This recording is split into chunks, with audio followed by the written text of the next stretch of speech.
Ер нь бол манайхад энэ төрийн өмчийн компани байх нь туйлын зохиомжгүй юм байна гэдэг нь ойлгомжтой болж байна. Энэний хамгийн тод жишээ. Тэгээд үлдсэн хэдийн ингээд ер нь хурдан үгүй хийхгүй бол энэ байдал бол ер нь цаашдаа ингээд бүр сонгуул болгоны циклээр бүр үргэлжлээд сүүлдээ бүр одоо юу гэдгийг газар мазрыг одоо гектараар тараах, мэлчээр уул муултын тараах ийм байдал руу ер нь орно. Үүсдэгт одоо дасгалыг тэгүүлэх одоо байгуулагч бол засгийн газар ба шүү дээ. Бүх хуулийг улсын хэмжээнд дагаж мөрдөх ёстой, биелүүлэх ёстой, өөрөө үлгэр жишээ авах ёстой. Гэтэл одоо зөвхөн ганцхан тогтоолын хэмжээнд л харахад сайн нийтээ ямар их хуулийг зөрчиж гаргаж байна.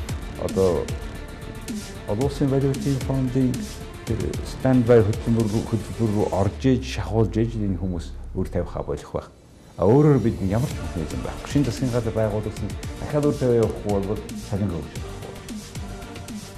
Гэтэл монголчууд нэг хэлдэг шүү дээ. Их эцсний дараа үнж гэж ерөнхийдөө эдийн засаг яг адилхан.